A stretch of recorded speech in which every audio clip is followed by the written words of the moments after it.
Hello everyone, today we are talking pumpkins. I am going to take this pumpkin that I bought at the craft store very inexpensively, and then I'm going to take the stem out because I use real stems that I saved from the prior year to add to my pumpkins. I took the stem out of my pumpkin. It was not easy. It's not always easy. Sometimes they come out really, really easy, but this one wasn't that easy. I'm using some orange craft paint. It's actually called pumpkin orange, but it's more of an orange. So you could really buy any orange craft paint. And I'm mixing a little bit of raw umber. Deco Art sells this, Folk Art sells it. You could buy it at any craft store, Amazon. I will supply you with some links in my blog post, and as I will try to supply some also on my YouTube. And now I'm just going to take this stick that I use. You could get them at the craft store, and they're in bags of, I don't know, hundreds.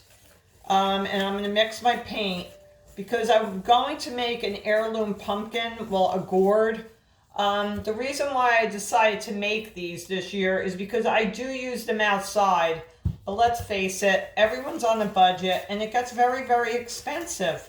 So I said, you know what? I'm going to make my own and paint them for the inside of the house. And that's it. Because it does cost a lot of money. I put a little too much brown paint in here. There's not an exact science to this, unfortunately. You just have to keep adding it and you'll get the color that you want. It's not complicated at all. Now I'm going to start to paint my pumpkin. I would advise that you use these 89-cent paintbrushes that you could get anywhere, Home Depot, any craft store, because it's gonna take a beating doing this. And what I'm going to do is just begin painting it.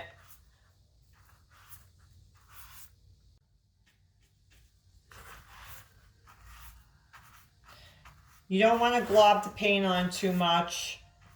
Again, you want to do light, consistent strokes. And you have to do half the pumpkin at a time. And I have this on a little plastic Lazy Susan that I got at the craft store. And it really comes in handy, especially when you're doing round objects, because you just spin it and then instead of having to spin the object. So it really does come in handy. And one of the good things is if you don't want to have the time to do them now,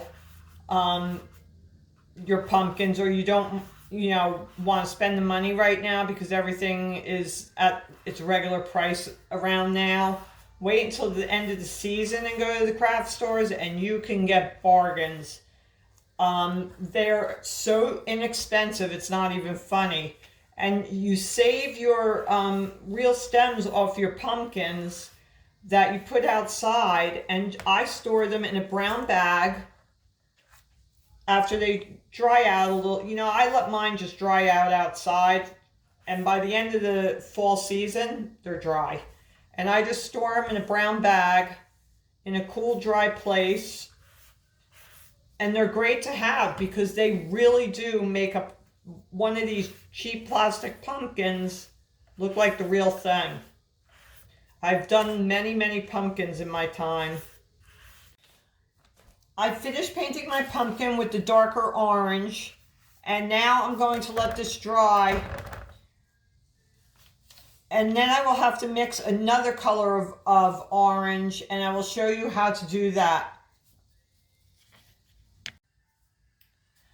For my next step, what I'm doing is, after my pumpkin dried with the darker paint that I made, now I mix the same orange, the pumpkin orange, with a little bit of white, and that gave me a lighter color. So I mixed that, and now I'm taking my brush and I'm going to paint that this layer. I'm doing this so it'll contrast and the darker color will peek through. Doing this layer is another way to add character and make the pumpkin look real, because these heirloom gourds or pumpkins never have a smooth texture. Real pumpkins don't really even have a smooth texture. So I'm going to add this layer quickly. It could, just paint it smoothly. And for this technique, again, you do not want to use a good brush. I know I say for the most part you have to use a good brush for painting, but for this kind of painting, you need an inexpensive chip brush from the hardware store or from the craft store that's 89 cents, because you don't want to waste the money on a good brush to do this, because you'll see why in a moment. Once I get this top layer added, because you're really going to abuse the brush, because I like to add texture to pumpkins, because pumpkins, to me, I know people think, oh, let's wash them, they're all, make them all shiny and clean, and I agree with that. I've done it many times. It helps you to wash your pumpkins. Did you know that? You soak them in warm water, in cool water, with some dish soap in the sink, and they get clean, and it helps preserves your pumpkins, and they last a lot longer. So it's actually an annoying step, because I feel like, I'm cleaning the pumpkin. I'm not really going to be using it that long, but in the end, it is worth it, because they do last that much longer. So it's worth it, because you want, we all want our houses to look pretty for company and gatherings during this time of year. So that makes it fun.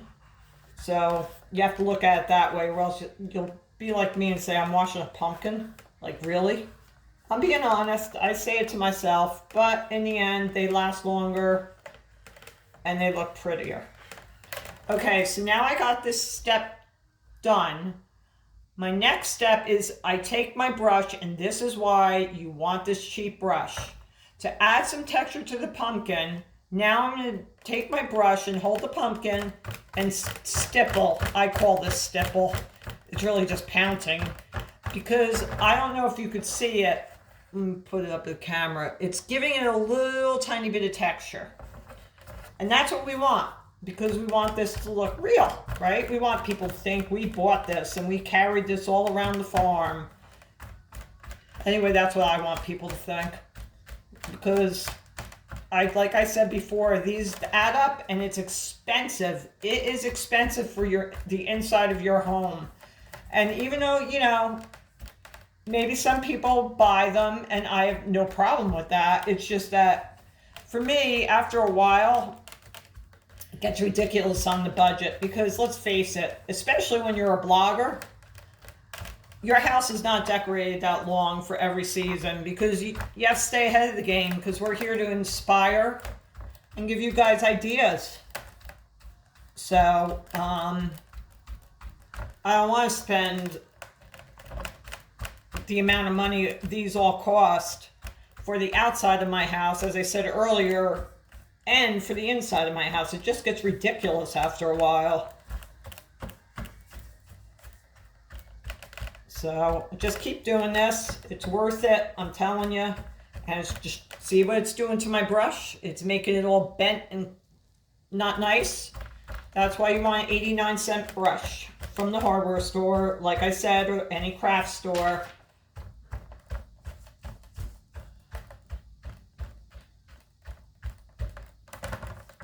I'm just going around this lower half, this lower quarter part now to get it all good.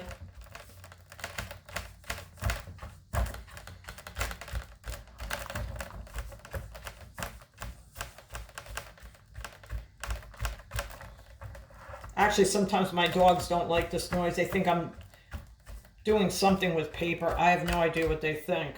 They're adorable, and I love them, but my puppies are afraid. I call them puppies because they're dachshund, and they're small, so they perpetually look like puppies and they act like puppies. So I don't know what they think I'm doing, but okay.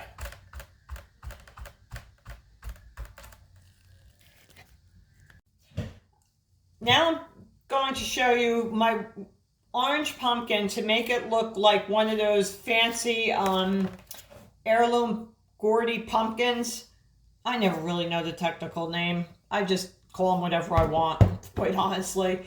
I'm using a big brush with Miss Mustard Seed white wax. Unfortunately, you cannot buy this white wax on Amazon anymore.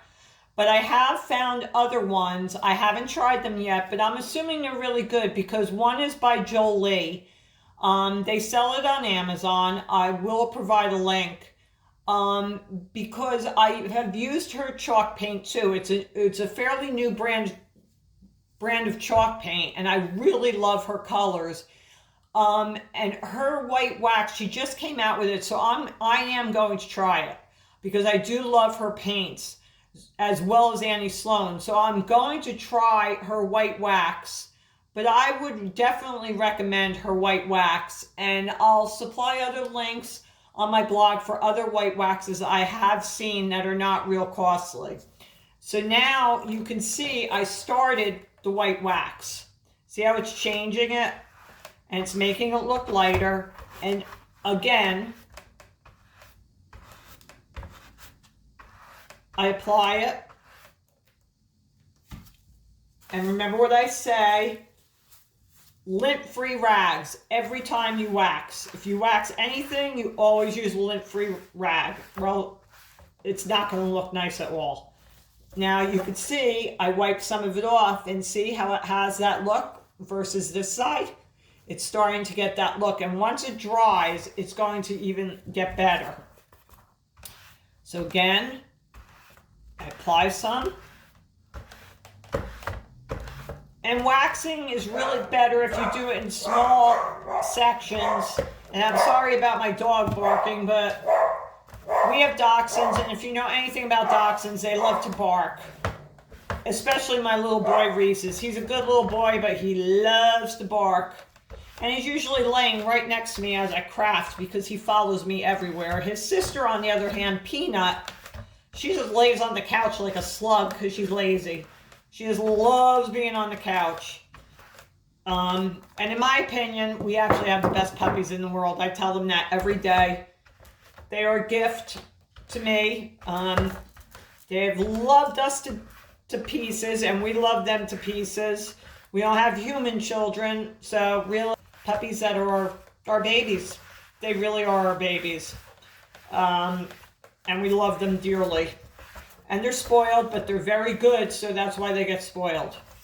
Okay, so now you can look and see how it's getting lighter. It's starting to look like that fancy pumpkin you're paying a lot of money for. So I advise that you look for these cheap pumpkins because it'll work and no one will be the wiser. I'm telling you, people act like they know it all, but you can't tell.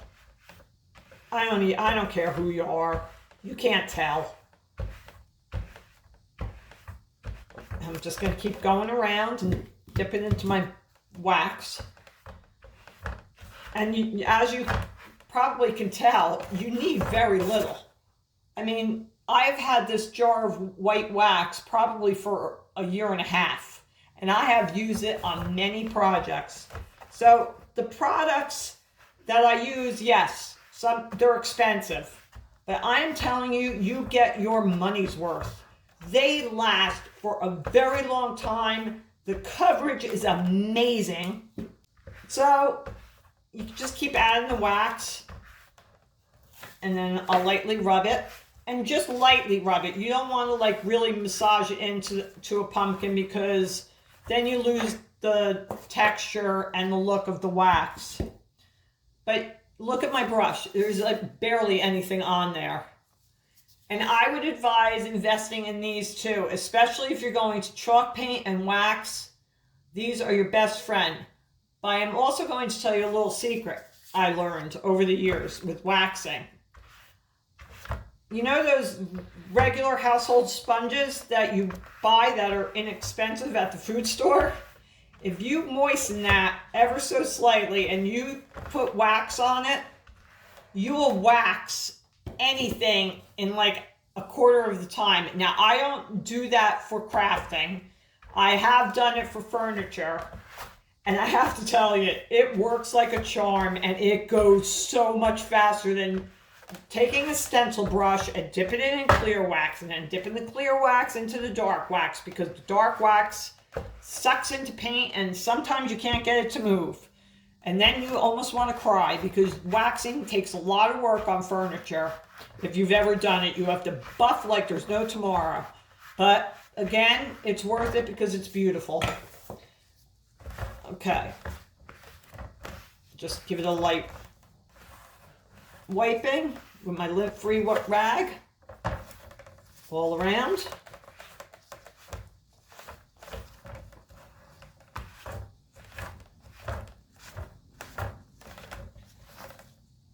And look at this. You could see the texture. You could see the first original coat of paint that I did in the darker orange. Then you could see the layer of paint with the light orange, right? And then you could see the white wax. And I love these. Okay, look at my pumpkin stem collection. I told you I saved these. Here is the pumpkin stem bag. You buy these pumpkins, even if they're the regular orange ones, and you save every stem. So far, this is glued on. And let me grab this one. This one has a real stem. Look at that beautiful thing. And the stems are the best part of the pumpkin. That is my thing. I have to have cool stems when I buy pumpkins. Now we're going to glue this stem on.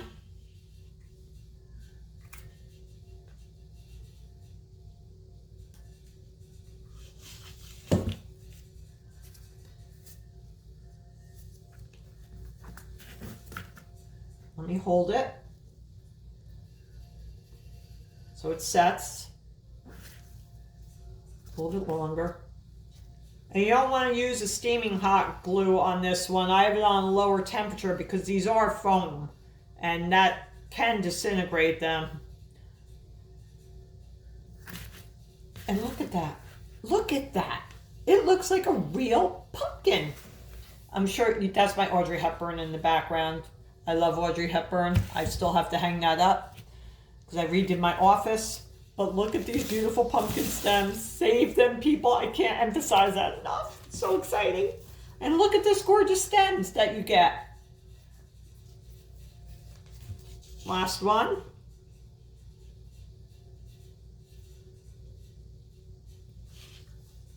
On my white pumpkin.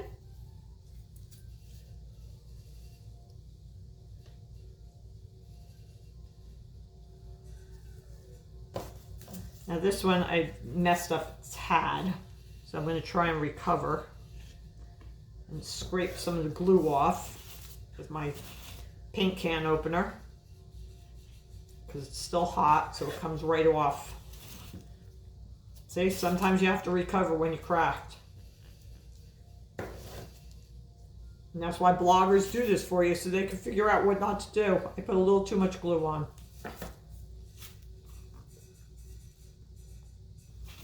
There you go. See? They look real. I'm telling you, buy these inexpensive pumpkins. I hope you enjoyed this YouTube video of how to make pumpkins look real with varieties of ways with chalk paint and real stems. Make sure you sign up to follow my YouTube channel. I'm new, so I could use all the follows and the likes I could get. Follow me on Pinterest. I have a Facebook page, and follow Closer to the Lavender on my blog.